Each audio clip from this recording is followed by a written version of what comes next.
Assalamualaikum warahmatullahi wabarakatuh. Pada kesempatan kali ini saya akan membahas salah satu etika yang harus dimiliki untuk menjadi seorang guru panutan.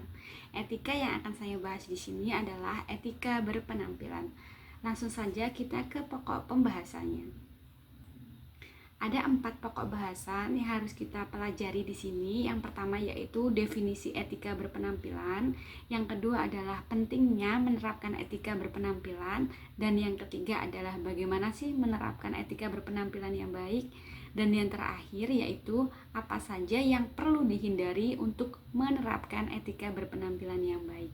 Langsung saja kita ke pembahasan yang pertama.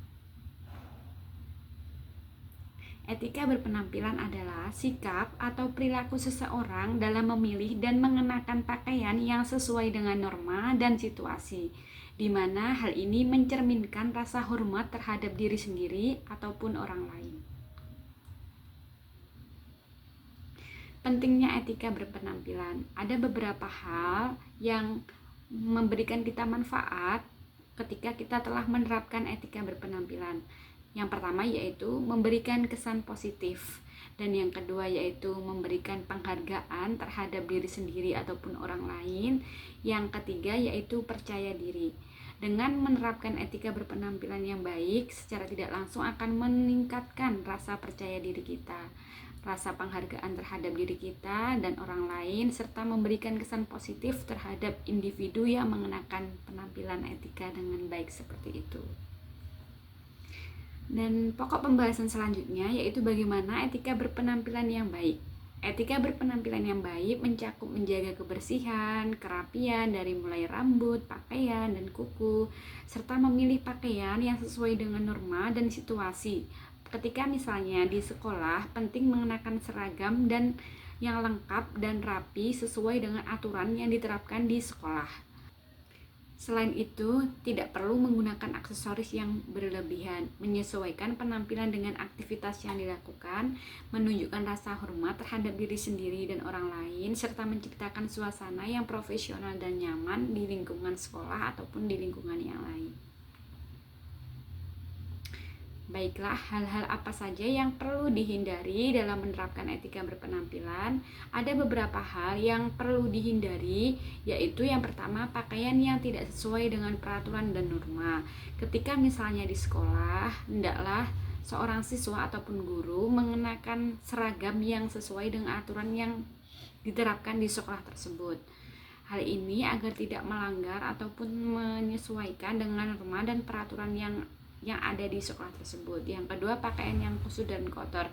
Tentunya ketika kalian menggunakan pakaian yang kusut dan kotor, hal itu akan memberikan kesan yang negatif, kesan yang jorok terhadap pengguna atau orang yang mengenakan pakaian tersebut.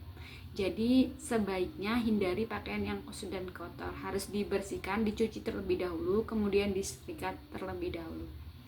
Selanjutnya yang ketiga yaitu aksesoris yang berlebihan. Mengenakan aksesoris itu memang membantu untuk seseorang terlihat elegan atau sebagainya. Akan tetapi jika pengenaan aksesoris ini berlebihan akan mengurangi etika dalam berpenampilan tersebut. Jadi menggunakan aksesoris sewajarnya dan sesuai dengan kebutuhan saja. Misalnya jam tangan ataupun hal-hal yang lain. Yang selanjutnya yaitu terlalu banyak menggunakan wewangian. Terlalu banyak menggunakan wewangian di sini maksudnya adalah ketika mengenakan parfum, gunakan parfum yang tidak terlalu mencolok dan baunya tidak terlalu menyengat sehingga tidak mengganggu orang lain yang berada di sebelah atau di samping kita. Dan yang terakhir yaitu penampilan yang tidak rapi dan tidak terorganisir. Penampilan yang tidak rapi, misalnya ketika mengenakan seragam tidak dimasukkan dan tidak mengenakan aksesoris dasi ataupun yang lainnya sesuai dengan ketentuan, ini akan mengurangi etika dalam berpenampilan. Jadi hendaknya hal-hal seperti ini dihindari. Jadi kesimpulannya, ketika Etika berpenampilan adalah cerminan dari rasa hormat terhadap diri sendiri dan lingkungan sekitar, khususnya dalam konteks profesional dan pendidikan. Penampilan yang sopan, rapi, dan sesuai dengan norma yang berlaku menunjukkan dedikasi terhadap peran dan tanggung jawab yang diemban. Selain itu, menjaga kebersihan akan meningkatkan kepercayaan diri serta menciptakan kesan positif di mata orang lain. Dengan demikian, etika berpenampilan bukan hanya tentang bagaimana seseorang terlihat, akan tetapi juga bagaimana mereka menghargai diri sendiri dan orang lain melalui penampilan yang profesional dan pantas. Baiklah, sekian tadi pembahasan kali ini, semoga bermanfaat dan jika ada kurang lebihnya saya mohon maaf. Sekian, wassalamualaikum warahmatullahi wabarakatuh.